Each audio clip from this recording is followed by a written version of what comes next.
Good afternoon, everyone. Thank you for coming out today. First, I'd like to start off by thanking the Maine Community Foundation, the Cox family, as well as the Margaret Chase Smith Policy Center for making this all happen. Without you, we couldn't do this. And I would also specifically like to thank the professors here for providing support to all of us students. Without you, it wouldn't be possible for us to participate in this. And second, I'd like to just give a background on why I'm interested specifically in proficiency-based learning in math programs in high schools.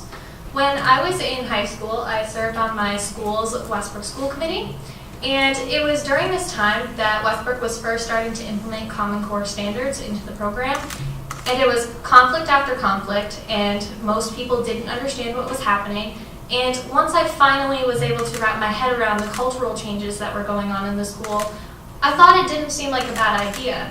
And as I came here and saw this project, I was interested in learning, is there underlying issues that are causing the resentment against the program, or is it just something else that's going on, which is why I came here to do this today.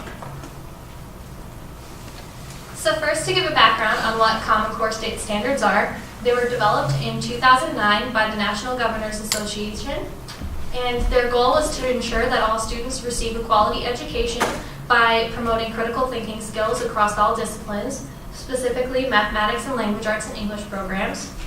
And it was adopted in 2011 by Maine and 45 other states. So this is an important policy issue because it is becoming increasingly more controversial, which is becoming problematic for the students in our schools. And there have been numerous attempts made to remove Common Core state standards since it's been implemented. One of the most recent being the 2015-2016 Bill LD 1492, and in the original draft of that bill, Common Core was supposed to be removed.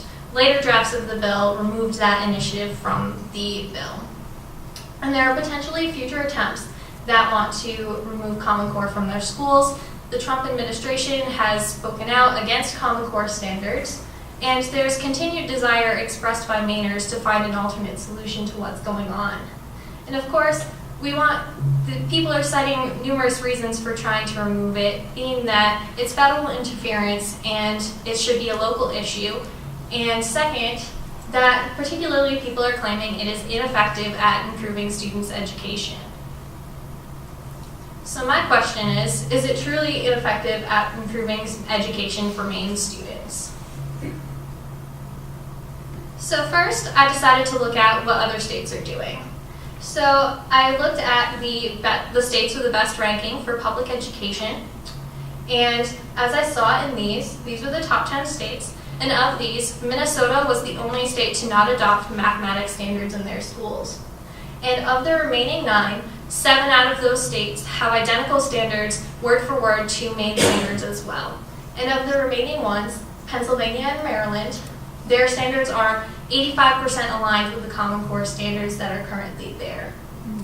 What this tells me is that the issues that are happening with Common Core are not necessarily correlated to the standards themselves, but instead it's highlighting pre-existing conditions that are causing problems in our schools.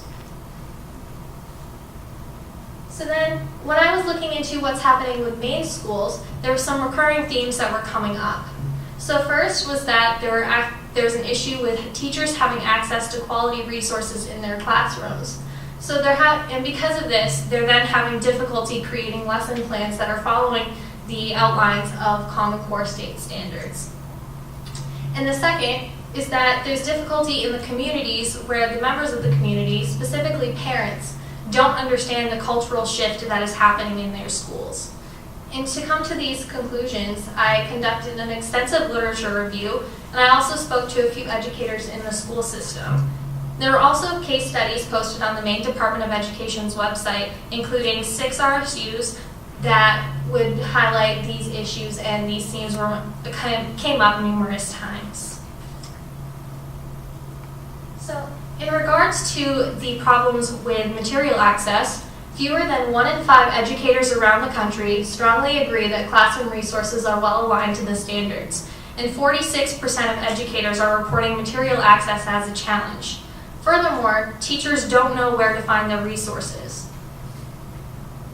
So in my research, I found that 92% of secondary educators are using Google.com to find the resources that they're using in their classroom. And 62% of them are turning to Pinterest.com, and 51% are turning to TeachersPayTeachers.com.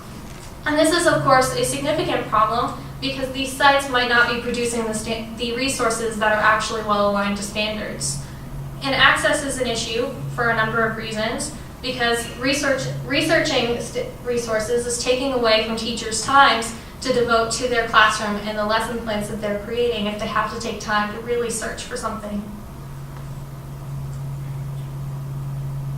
So because this was a significant concern, I wanted to look at what states are providing.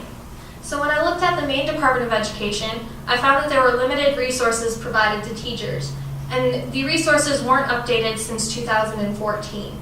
Furthermore, there were no free resources provided to teachers. All of them, the teachers had to pay out of pocket for, $50 and more in most cases.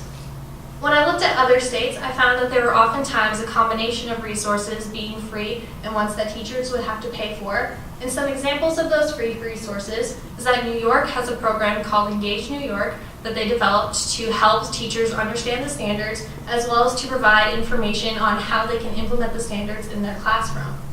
Illustrative Mathematics is a program that is on New Hampshire's Department of Education's website to come to the same problem. So of course, the issue of community understanding is a pretty big concern with our schools. So what this means is that there's a significant barrier because members of the community, particularly parents, are seeing that changes are being made, but they're having difficulty grasping the cultural shift and grasping what these changes are, particularly with the new grading system, which has changed from a 0 to 100 system to a 1 through 4 system. And this is causing a great deal of backlash because now, instead of students receiving A, B, C, or D, they're receiving proficient or unproficient. And parents don't understand that change. So, and this has been particularly evident in media, so in news sources, but as well as in the case studies that I looked at on the Maine Department of Education. RSU2, which consists of Hollowell, Monmouth, Richmond, Dresden, and Farmingdale, they stated that people began to lose faith in the school system because they felt that the administration was going underground. They felt that they were being left out of the discussion and that changes were being made without help. Second, RSU 16, which includes Portland Regional High School, they talked about how in the 1990s, when they first implemented a proficiency-based system, long before Common Core was being initiated, the new principal said that the administration didn't really make an argument for it. They simply put it in and opened the school. And so then when the parents saw what was happening, the principal said it all went crazy. So then the theme of this is that when there's no open communication, there's backlash. And that's exactly what happened with Common Core standards, as it was implemented by the government without parents or community members being asked or being told about what it is. So then, for my policy recommendations, I looked at the access to resources. So teacher access needs to be improved. So how can we do this? Ideally, textbook or technology with digital access would be the first place to go. However, those are high-cost solutions. And my goal was to find something that was low cost, so that it would be more feasible given the funding challenges that we're consistently facing in our schools. So then, to do that, I would like for there to be some collaboration with other states and their departments of education to utilize the resources that are already being utilized so our teachers actually know about them. And we could possibly look at developing other resources. So then for Maine's communities, I also was looking at resources. Other states, furthermore, had resources that easily explained Common Core standards and the cultural shifts. And I thought that for the Maine Department of Education, which has none for our communities, that if we collaborate to provide those as well, we might do a better job at getting the community